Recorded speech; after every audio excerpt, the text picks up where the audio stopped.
morning. It is 12:33 in the afternoon. It's the closest to morning. Gosh, I'm so congested. I'm not sick though, just congested, some weird fall allergies. But this is the closest to the morning I've ever recorded. And it's because I have a whole day to exist, unlike normal, so I actually have to get on this. So we're a quarter way through the season about. I guess there aren't quarters anymore because it's 17 games and it's going to be 18 games in a couple years, either next year or 2 years from now. I don't know why I'm blanking on that. That was like a really big thing with the CBA. But anyways, 17 games. I'm calling this a quarterly. If anything, it's a true quarter way through the season, right? Because you figure in week 18, it's going to be like the week 17 of the NFL where teams rest their starters when they're playing well and all that. So you figure like, if anything, the NFL now has 4 true quarters and then the week off before playoffs for all the good teams. And then it's like, it almost kind of ends up playing out like an MLB wildcard weekend if you think about it like that. I haven't had my coffee yet. I'm going to have my coffee through the duration of recording this. So if I just start becoming a lot more concise and a lot more spot on, it's because I'm feeding the caffeine addiction. So I'm going to do quarterly reviews for each team, and I'm going to go by divisions, top to bottom. So we're going to start with the NFC West. Before the season, I said, wow, the Cardinals are going to be a playoff team. And of course, I never recorded it anywhere, so you guys could be like, well, this is complete crap, and it could be. I have eyewitnesses. I have people who told me, wow, you're crazy. You really think the Cardinals are going to be better than the Hawks? You think they're going to be better than the Rams? You think they're going to be better than the 49ers? I said, no. They're not going to be better than the Rams. Like, they could possibly win more games, but, you know, the Saints won more games than Tampa last year, and we all know that Tampa was a better team. I figured the Cardinals would finish the division second. I pegged the Cardinals as a 12-win team. And they are doing exactly what a 12-win playoff team does. They have scored 140 points. Sorry, I lost my place. I was just given a Dunkin' airdrop filled with snack and bacon. It's exciting times. 140 points! All right, first they blew out a healthy Titans team. They went on to win a shootout against the Vikings. They blew out the Jags, and then they blew out the Rams. And they blew out the Rams. That should be noted. It was 37-20. Okay. Next, we go to the Rams, which are, in my opinion, the best team of football. Most well-built, top to bottom. Rams got everything. They got the quarterback. They got the coach. I'm not the biggest Chris Collinsworth fan as an announcer. I was actually joking the other day because I was really digging into him myself. I was sitting by myself, like yelling at the TV at fictional Chris Collinsworth because it's not like he exists in my world to me. You know what I'm saying? And he was saying something like, yeah, here's a guy who came into the Rams organization and now Sean McVay doesn't have a piece. He doesn't have a quarterback. He has what he wanted all along, a partner, a guy who has, what do you say, photographic memory. And I'm just thinking like, shut up.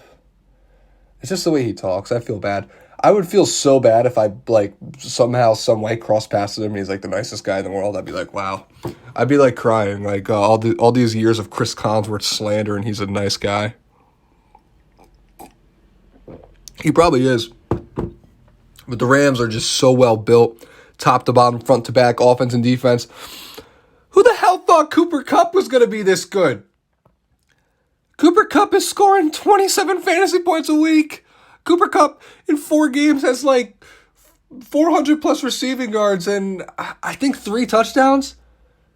He's insane.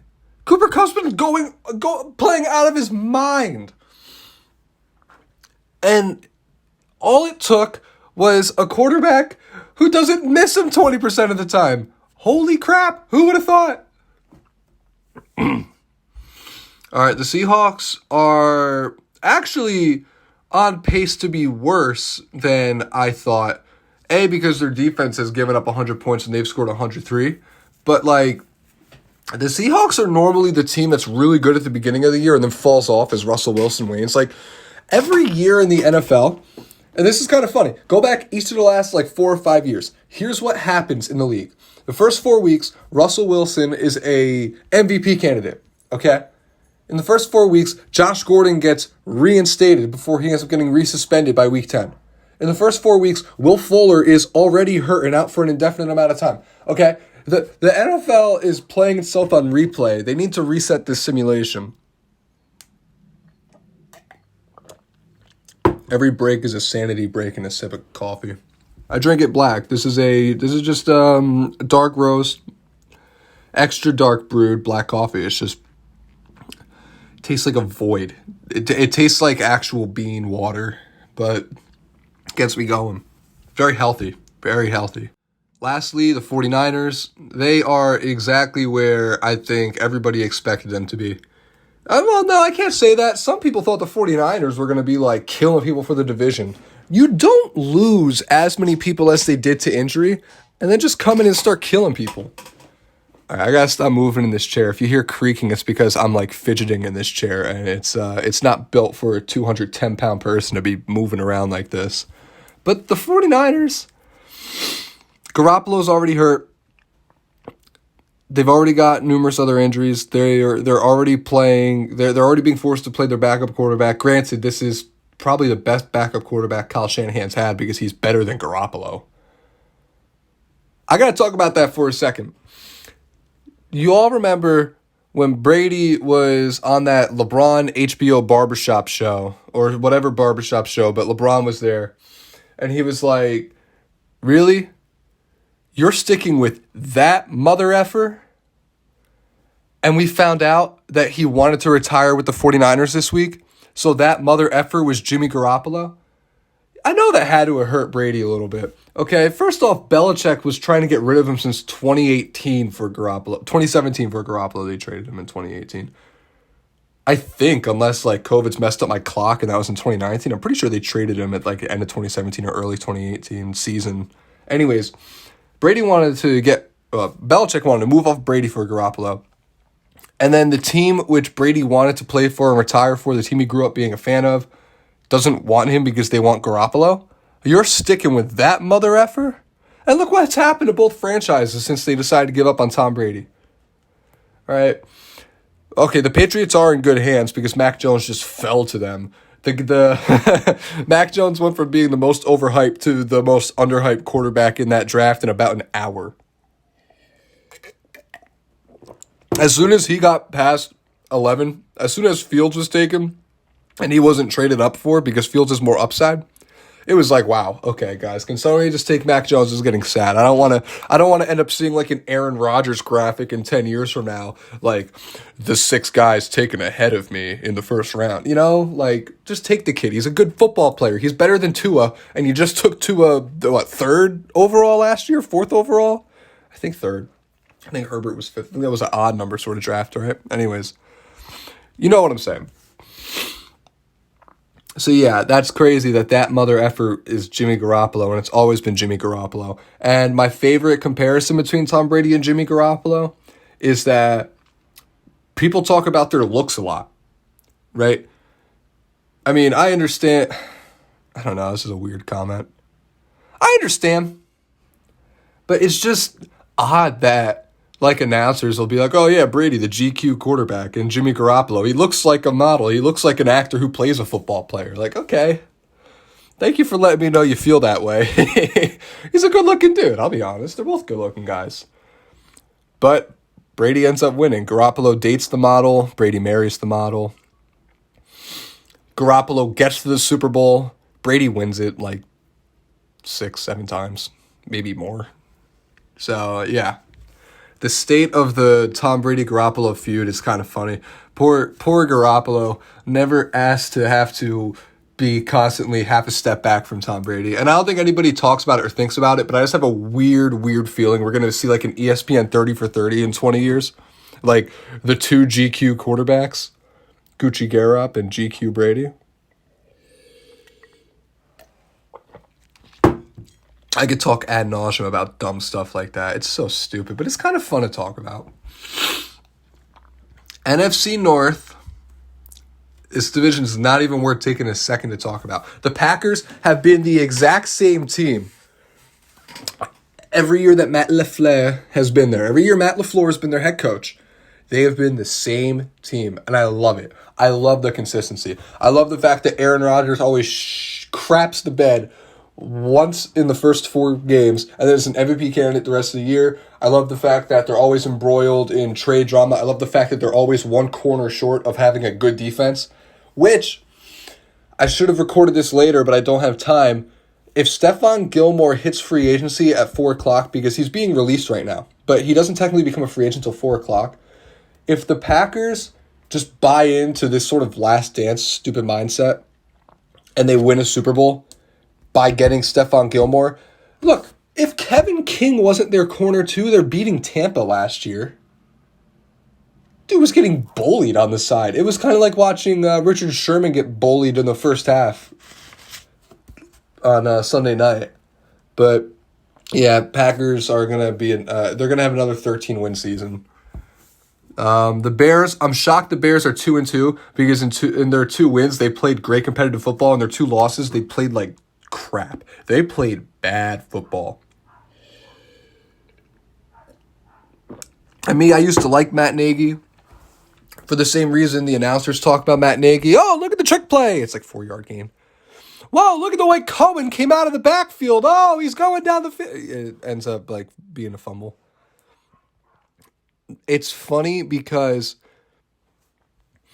outside of those trick plays, the biggest trick play Matt Nagy pulled was making everybody believe that he's a competent head coach. I make that comment because how do you start your rookie quarterback? When in NFL history has a rookie quarterback started, played well, been benched, and then everything's just fine after that? Fields, after having a full week of first-team reps and having his licks in-game when, what's the redhead's name? Andy Dalton went down. He was good. He played a good game last week, and they won. So naturally, Matt Nagy wants to screw all that up and bench him. Because Matt Nagy, for whatever reason, has decided, no, Andy Dalton's the quarterback. No, Justin Fields needs to sit and learn. I understand that. But once you're forced to draw your hand, you can't pull it back. Oh my goodness. Imagine what would have happened with the Chargers if they're like, oh, Tyrod's healthy. We're going to bench him. We're going to bench Herbert. Even Dak Prescott, a 4th-round pick, he came in and started winning games. People were saying he was assistant quarterback early on. When Tony Romo was healthy, Jerry Jones made the hard decision. He said, hey, franchise guy, I'm sorry, we're done. And Matt Nagy can't make that decision over the 1-year journeyman guy who comes in. He's got to cause this problem. It's just stupid. It's so stupid. Let's start taking bids on who's going to be the head coach of the Bears next year. It's going to be an offensive-minded guy. It's going to be somebody who's going to get the most out of Fields. But next year, let's talk about it another time. All right, we'll let a few more weeks happen. All right, we'll let Andy Dalton come back in, crap the bed, lose like 5 games. Week 10, Justin Fields is back in. He's a little mad. He's talking with the GM and the ownership. Yeah, get this guy out of here. You traded a 1st-round pick and spent early round capital on me, but you're going to keep the guy who's had your franchise losing despite the massive amounts of capital and talent you've put onto this roster in the last 5 years? Yeah. Okay, who's the next head coach in Chicago? The Vikings are 1-3. They're not a good football team. They're a team that can be competitive and steal games. They're not a good football team. I love Kirk Cousins. I think Kirk Cousins is a good quarterback, but he'll never be a great one. And that's the issue with that team. They have the great running back. They have a getting better offensive line. Their defense, they need a good draft. They need a good draft. They need to set an age limit on their defense. They gotta stop letting guys past 30 on the squad. But they just have holes in all the wrong spots. And then the Lions have holes in every spot. That's that for that. NFC South, it's the Buccaneers division, but wow, the Panthers have been really good. I'm shocked that Sam Darnold has been playing this well, but I'm going to start I'm going to start saying that Matt Rule has to be a good head coach. And when he was coaching Baylor, he decided Sam Darnold was that dude. And he had to have taken that job knowing that he'd be in a position to get Darnold and put him on that roster. And that sounds like a stretch, but look at how quickly Darnold's adjusted. He leads the league in rushing touchdowns. And he's been throwing the ball all over the field. He looks great. Darnold looks like what he looked like at USC. And a little better because he's not throwing like 12 picks in a college season. Matt Rule had to have known that he was going to be able to get Darnold. I just have that strong feeling, and it's working out. Panthers look great. Panthers didn't have McCaffrey. They played great. Oh, gosh, when McCaffrey's on it, this Panthers team could beat any team on a game where their defense is right and McCaffrey's on the field. Okay, I'll say that. Any team could get licks dropped on them by the Panthers if everybody's healthy and playing. The Saints, I'm surprised the Saints have been so competitive, seeing that they just went through salary cap hell. I'm pretty sure they started the offseason like $130 million down. I'm almost done with this coffee. I love Jameis Winston. Oh my gosh. Jameis Winston's like the Four Seasons. Never know what you're going to get with the guy. But I hope he plays better. I root for Jameis Winston. I think he has put in a lot of work, a lot of due diligence into trying to become a better football player and to trying to become that guy and to trying to hone his talent into fixing the... I never thought he had maturity issues. I thought the whole crab leg thing was kind of like really blown out of proportion. Like his friend said, yeah, take these, and he was dumb enough to do it. Like, everybody makes a mistake, and it wasn't that big of a deal. A lot of people had a problem with it, though. I root for him. And the Falcons are just... Falcons, I would put them in the same pool as the Eagles of teams that, like... Well, the Eagles actually won the Super Bowl. But it's like they put in so much to have that Super Bowl window that they're still trying to recover from it. And to the Eagles' credit, they got rid of the rich quarterback so they can do it. But with the Falcons, so long as you hold on to those high contract guys who you paid because they played so well, you don't have the money to do anything else unless you have an expert GM who's a master craft drafter, and most guys aren't that. Because a lot of it's guessing. Once you get past the third round of an NFL draft, it's like, I don't want to say guessing. It's a little more intelligent than guesswork, but do you really know if that kid from North Dakota State who never played in a big game in his life is going to be able to accomplish anything on an NFL field? No, you don't. And the Falcons need to find a guy who has a better idea than most.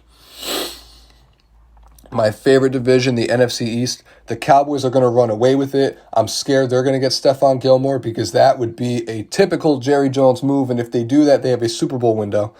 People were shocked they cut Jalen Smith. Apparently, they were shocked they cut Jalen Smith, which is good for me. I want them to be as shocked as possible heading into playing the Giants on Sunday, okay? I want I want hell breaking loose in the locker room, but it's not going to happen. Jerry Jones is a wheeler dealer. He does his own thing. But Jalen Smith has been a liability in coverage the last 2 years. He was only still on the roster because they had so many linebacker injuries, and between all the depth they added at linebacker this offseason and in the draft and with Micah Parsons, it was going to happen. It was a foregone conclusion.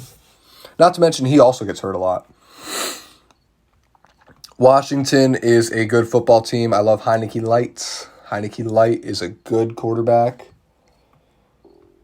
Okay, let me take a half step back. I don't mean like good quarterback like Derek Carr. I mean he could start games and he won't lose them. Let's say he's like a Teddy Bridgewater. He's a Teddy Bridgewater. I like him. The Eagles, dude, Jalen Hurts has been ridiculous in fantasy, but he gets bailed out so much on the run. Like, I don't want to hate on Jalen Hurts because Jalen Hurts has been playing good football, and it hasn't really been on him that they've been losing games, but they could have won at least one of those three they lost if he could throw the ball a little better. And that's all I have to say about that. As for the Giants, I published a whole 32-minute rant on them last week, and we are starting to see a little bit of what I was saying, that Daniel Jones is not the problem. He might not be the solution, but he's not the problem. God, I'm so congested. But Daniel Jones is not the problem. If they beat Dallas this week, I'm going to be doing flips. I'll do the first backflip I've ever done in my life, and hopefully I won't land on my neck. All right, the AFC South, I'm shocked that they're this bad. The Titans do not look as good as they did last year. And I mean, granted, they haven't done anything for their defense, really. Like, what have they done for their defense? Their offense, I mean, I can't believe they lost to the Jets. I actually, I lost like $150 worth of bets. That was really bad. But we move on to bigger and better things. Who the hell was going to predict that? I'm just shocked that the Cardinals beat them so bad when they were fully healthy. Right? Because I knew the Cardinals were a good team, but to get beat that bad week one when you're like a big ball control team and you got two big wideouts and you're able to control time of possession, especially against the Cardinals defense. Like Cardinals defense, it's underrated because their defensive line is ridiculous and their pass rush is ridiculous and their secondary is good enough. But to get beat like they did, this whole division is a crapshoot. But the Colts are going to win the division once everybody's healthy. So let's say week 7 through week 12, they probably won't lose a game. Like they're gonna have a 5 or 6 game win streak at some point in the season if everybody gets healthy. The Colts are a good football team that's struggling early, but luckily they're in a division where it looks like 9 wins gets it. What the hell are the Texans gonna beat? Who are the Jaguars gonna beat? Texans don't have the firepower. Jaguars don't have enough girls to dance on Urban Meyer at a bar to keep him entertained enough to actually coach the team. So I don't know. I go Colts in this division. Oh, I didn't say... Okay, sorry. No, never mind. I'm going through. I did say what teams I thought were going to win the divisions. All right, AFC East. Do I lie to everybody and say I think the Bills aren't going to win this division by 4 games? Bills are going to win 13 this year. It's crazy how the Dolphins have regressed from last year. I don't want to say they're a team that got figured out.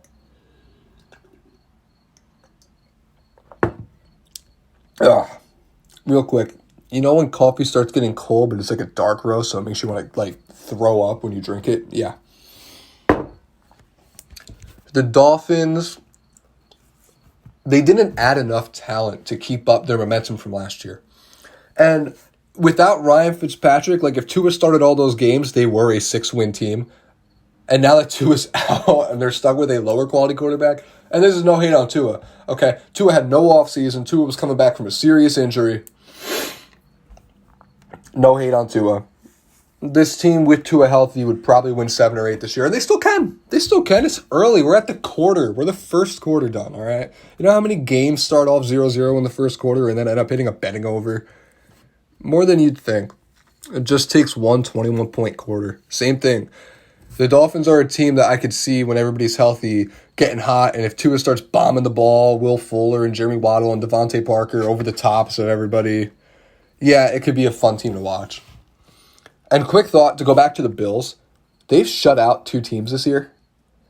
Like, I didn't think they improved their defense that much, but they've shut out 2 teams this year. And their run game looks better because their offensive line's better. And Josh Allen's the same dude as last year. He didn't take a step back. He's not going to take a step forward, but how do you take a step forward after that? Dude played like Brett Favre who could run last year. How do you take a step forward from that? You don't. But he hasn't taken a step back, and I love it. He's so fun to watch. Patriots will be good next year. If the Patriots could find a way to get a true wide receiver 1 next year, if they could find a way to get a true pass rusher next year and just inject them onto this roster, Mac Jones gets a little better, a little bigger in the system, that team will be good. But this year, they are not good. Another team that's not good is the Jets. But I'm really impressed with that win against the Titans because it was coaching. You know, I should have put more thought into the game. Like, the Titans don't have the pass rush to abuse the Jets' bad offensive line. So because of that, Zach Wilson actually had time. And, hey, look at that. Zach Wilson didn't get murdered. So he played a good freaking game. What a shock. Yeah, Bills run away with that division. The Bills, here's how the division's going to go. The Bills are going to be 14-3. The Dolphins are going to be 8-9. The Patriots are going to be 7-10, and the Jets are going to be 4 and what is it going to be, 13? Yeah, the Jets are going to beat the Falcons this week, by the way. I just want to note they are going to go to London, and Zach Wilson is going to throw Mormonism down those Brit throats. It's going to be fun to watch because Atlanta sucks. All right, AFC North. Who would have thought the Bengals would be here right now? I thought the Steelers would be where they're at because Ben Roethlisberger looked bad.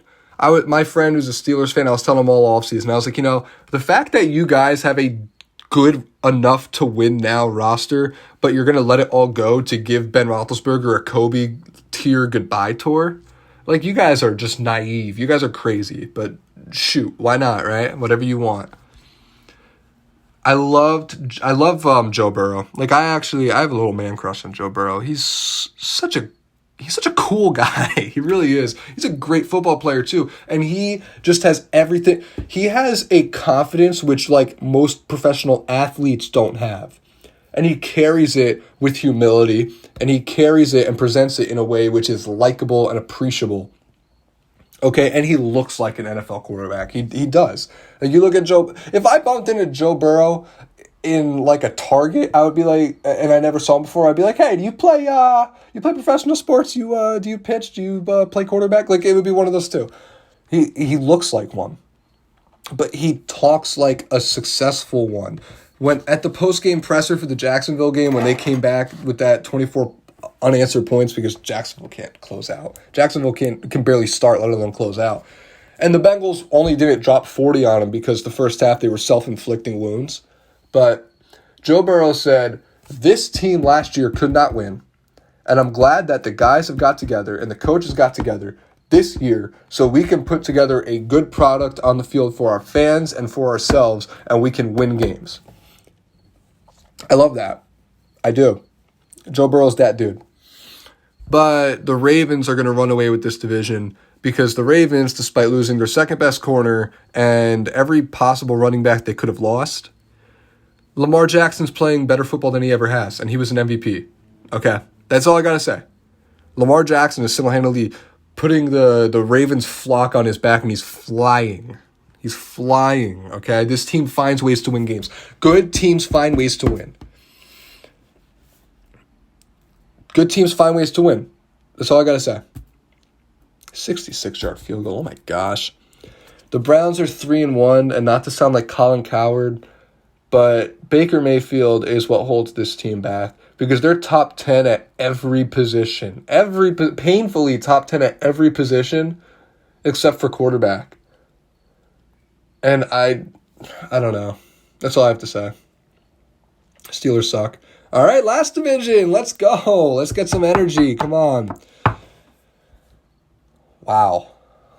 3 wins for 3 teams and 2 wins for the best team in the division. The Chiefs might not win the division, but they're going to make the playoffs. They're going to. I'm getting like Tampa Bay and Saints vibes from last year. Like maybe the Chiefs end up winning 11 and the Chargers win 12. The Chargers are winning 12. But the Chiefs need to right now, right now, start acquiring as much veteran defensive guys as possible, as much hurt and will play later so you can get them at a discount now, defense guys as possible, because that defense is killing them. That defense is killing them. And I feel like every year their defense kills them until the playoffs where they turn up. But still, that defense is bad. The Raiders are the most overrated team of the year because the Broncos are a better team. But Derek Carr playing out of his mind, like Derek Carr played before he got hurt that one year when the Raiders were, they started off 12-1, 12-2, something like that. He's playing at that level. And they can ride a hot hand. I mean, I've seen worse teams ride hot hands deep into playoffs. I mean, it's not like a terrible team, but this team is just one bad game, one slip up, one weird injury away from dropping 6 straight. I'm not a big fan of I don't believe in the Raiders. The Broncos I believe in, but look at how bad that team is when Drew Lock plays. Teddy Bridgewater's underrated. He always has been, always will be. But look at how bad that team is when Drew Lock has to play. They couldn't score once against the Ravens. And the Ravens are a team you could throw the ball against now. It's crazy. Yeah, well, I mean, that's it. That's a team-by-team breakdown, division by division. I still think that your Super Bowl is going to end up being... What did I even say? Did I say Browns? I'm going to retract it if I did. I've always had the Rams. I've had the Rams. Since they traded for Matt Stafford, I've had the Rams as a Super Bowl team in the NFC this year. So I'm sticking with the Rams. Gosh, if I have to go down right now and say what team in the AFC is going to be in the Super Bowl, it wouldn't be the Chiefs. It wouldn't be the Chargers. Probably the Bills. I could see the Ravens. But it would probably be the Bills. So let's go. Rams, Bills, Super Bowl. It'll be fun.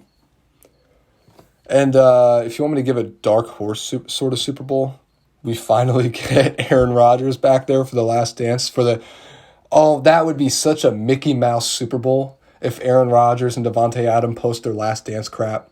And then they go to the Super Bowl and win, and then they both go off to a different team. If they go off to the same team together, that'd be awesome. But